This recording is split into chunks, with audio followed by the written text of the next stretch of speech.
Patrice, Bonjour, tu es le quatrième invité de la promotion Canapé de Bragelonne, merci à toi. merci à vous. Alors tu es le directeur de la collection consacrée à Robert Howard chez Bragelonne. Mhm. Le troisième et dernier volume des nouvelles de Conan le Cimérien vient de paraître. On voit les trois livres reliés à ta À gauche. ma gauche. Oui, je suis dyslexique. Et ainsi que les Brochets et Solomon Kane. Donc ce sont les six ouvrages qui composent la collection à ce jour. Oui, Pour te présenter en deux mots, tu es donc celui qui est l'initiative de cette collection aux États-Unis également. Je ne me trompe pas. non, non. Et tu es également donc le traducteur attitré pour l'occasion de cette saga, sachant que tu es donc l'un des spécialistes mondiaux de Robert Howard. Euh, bon, on a déjà dit beaucoup de choses à propos de cette collection. Tu es toi-même intervenu plusieurs fois lors de manifestations ou même sur le net pour dire à quel point cette édition était exceptionnelle. Donc plutôt que de poser plutôt de t'emmerder avec les mêmes questions, on va directement passer à la présentation du troisième volume. Qu'est-ce que Mhm. tu peux nous dire dessus? Alors, tout simplement, il s'agit de l'avis de la plupart des spécialistes et des lecteurs de Howard, du meilleur de ce qu'a pu écrire Howard au niveau de sa carrière et du meilleur des nouvelles de Conan. C'est un volume qui regroupe les nouvelles écrites en 34-35 qui ont pour particularité d'être pour la plupart particulièrement sombres, particulièrement noires. Si vous aimez la fantaisie légère avec des elfes et des trolls, c'est absolument pas pour vous. C'est vraiment quelque chose qui reflète l'état d'esprit de Ward à ces années-là.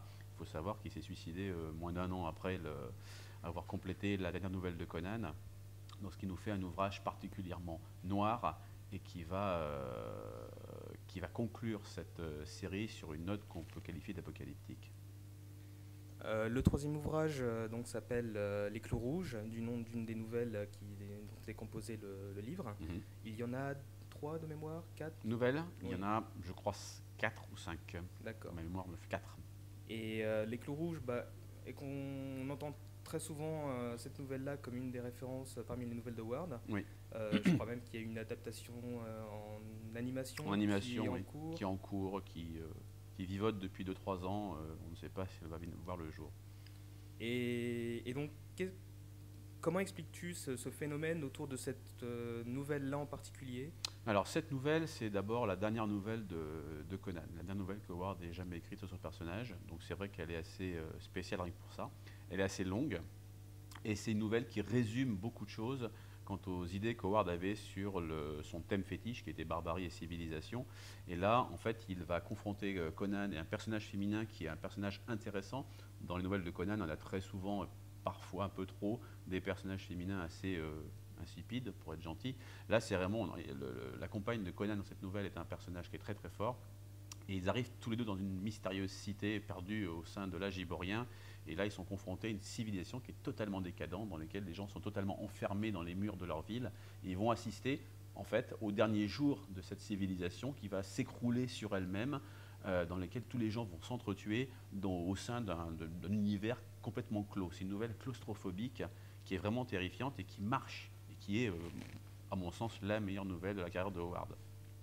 Alors, ceci dit, il y a une deuxième nouvelle dans ce recueil qui s'appelle Au-delà de la rivière Noire, qui est aussi considérée par pas mal de spécialistes comme étant un équivalent en termes de qualité au Clos Rouge.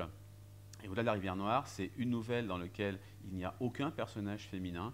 C'est une nouvelle qui se passe sur ce que les Américains appellent la frontière, donc cette petite zone, cette fine bande de territoire qui sépare la civilisation de la barbarie. Et là, c'est l'aventure d'une bande de pionniers aquiloniens qui sont confrontés à une invasion de sauvages pictes. Et encore une fois, c'est une nouvelle extrêmement sombre. Dans les deux cas, en fait, on se trouve aux antipodes de la littérature de Pulp Fiction des années 30, dans lequel on avait toujours un problème au départ, le héros qui intervient, et puis à la fin, l'ordre rétabli. Ici, dans les deux cas, il n'y a pas d'ordre rétabli, il n'y a pas de happy end. C'est vraiment quelque chose qui détonnait à l'époque et qui marche toujours encore aujourd'hui. Effectivement, le ton est donné. Voilà. Avec le troisième ouvrage donc, qui vient de paraître, qui est donc le dernier de la collection de Conan, comme on l'a dit tout à l'heure, on peut dire que c'est la fin d'un cycle en tous les cas. Mhm. Toi qui étais en première ligne, j'aimerais dire, vu que tu as dirigé l'ouvrage original et la traduction française des trois ouvrages, comment te sens-tu? Tu as un sentiment particulier qui domine? Oui, le soulagement. En fait, oui, c'est la deuxième fois effectivement, que je complète cette série Conan, donc une fois pour le marché américain, une fois pour le marché français. La différence, je crois que le marché américain, malgré tout, je reste français, donc même si j'étais content sur un plan, je vais dire personnel, je n'avais pas eu la satisfaction de voir les Américains sur le terrain me parler de ces bouquins, de ce que ça avait été. Alors que là, avec le public français, il y a quand même une interaction. J'ai pu rencontrer mes lecteurs, parler avec eux, discuter, parce que j'aime beaucoup ça. Et c'est vrai que de ce côté-là, c'est quand même quelque chose qui est très, très agréable. Maintenant, c'est vrai que quand j'ai fini le Conan 3, ça a été vraiment un sentiment de soulagement et de satisfaction. Ça y est, enfin, j'ai réussi à faire en sorte que les nouvelles de Ward soient publiées en France telles que Ward les avait écrites et non pas charcutées, trafiquées, remontées, etc. Enfin bref, tout ce qui pouvait exister auparavant sur ces nouvelles, c'était assez immonde en ce qui me concerne, et je suis vraiment content et fier d'avoir réussi à faire en sorte que Ward soit publié de cette façon. En plus, les bouquins sont vraiment superbes, donc vraiment, c'est quelque chose dont je suis très fier. Bah, d'après les échos qu'on a, t'es pas le seul. Tant mieux. Mais Robert Howard, bah, c'est pas seulement Conan, hein, comme on l'a dit au tout début de cette interview, et comme tu le répètes assez régulièrement. Bah, qu'est-ce que vous nous réservez, toi et Howard, à l'avenir chez Brajlon? Alors, bah, déjà pour l'année, on va parler de l'année prochaine, enfin l'année 2009. Donc il y aura deux awards chez Brajlon, un en milieu d'année, un en fin d'année. En milieu d'année, on va avoir un livre qui va rassembler tous les récits de croisade, les récits dits orientaux de Howard, c'est comme ça qu'on les appelait à l'époque. Encore une fois, ce sont des récits extrêmement sombres. Lorsque Howard s'intéresse aux croisades, il ne s'intéresse pas aux premières croisades victorieuses d'un Occident triomphant. Au contraire, il s'intéresse plutôt aux dernières croisades, lorsque la chrétienté est quasiment menacée, balayée et défaite par les armées musulmanes.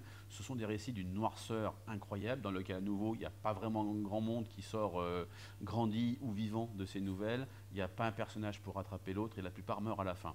Donc encore une fois, un volume très très gai, mais qui contient vraiment des nouvelles exceptionnelles dans l'œuvre de Howard. C'est parmi mes préférés. C'est la raison pour laquelle j'ai voulu que ce bouquin-là soit au programme de chez Braj l'année prochaine.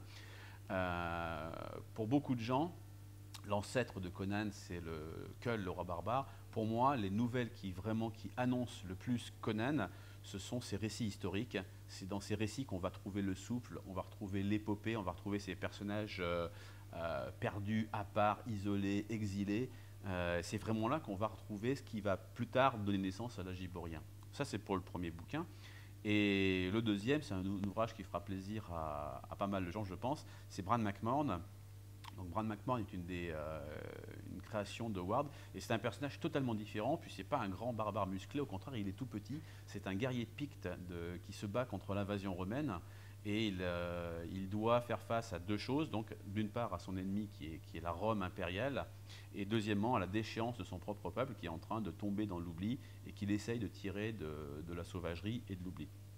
Et donc, encore une fois, là, on aura l'intégrale avec toutes les nouvelles que Howard a pu écrire autour de ce personnage et sur les Pictes. Pour l'année 2010, on en reparlera un peu plus tard. Oui, on va garder le suspense. Voilà. Ce sera peut-être l'occasion d'une prochaine interview, d'ailleurs. Pour terminer, je vais te demander si tu as des projets perso qui englobent ou pas Howard. J'ai plus de projet perso depuis très longtemps, depuis que Howard est arrivé dans ma vie et que donc je dois le traduire, l'écrire, le diriger. En tout cas sur Howard, oui, j'écris depuis pas mal de temps un livre d'études critiques sur le bonhomme, donc qui est un ouvrage assez ambitieux qui devrait être très très épais quand il sera terminé. J'avoue, pour l'instant, j'ai pas trop le temps de m'y consacrer, mais je prends des notes, j'accumule la documentation. Et j'ai récemment eu accès à pas mal de documents inconnus et inédits qui m'ont donné envie d'écrire enfin la biographie de Robert Howard. Donc ça, ce sont des projets pour, on va dire, à moyen, voire long terme, en fonction de mes disponibilités. On n'a pas fini avec lui encore. Donc. Moi non, mais je pense que maintenant, voilà, c'est mon compagnon, entre guillemets, forcé. Quelque part, il habite chez moi. Donc voilà. Dans une relation tout à fait saine et dénuée d'ambiguïté, je tiens à le préciser. Très bien. Je te remercie beaucoup, Patrice. Merci. Peut-être donc à une prochaine fois, lors de la sortie des Croisades ou de Bran Mak Morn, ou on verra en 2010. Hein. Rendez-vous dans les prochaines manifestations du type Salon du Livre également, etc. Bien, merci. Merci à toi. Ciao. Ciao.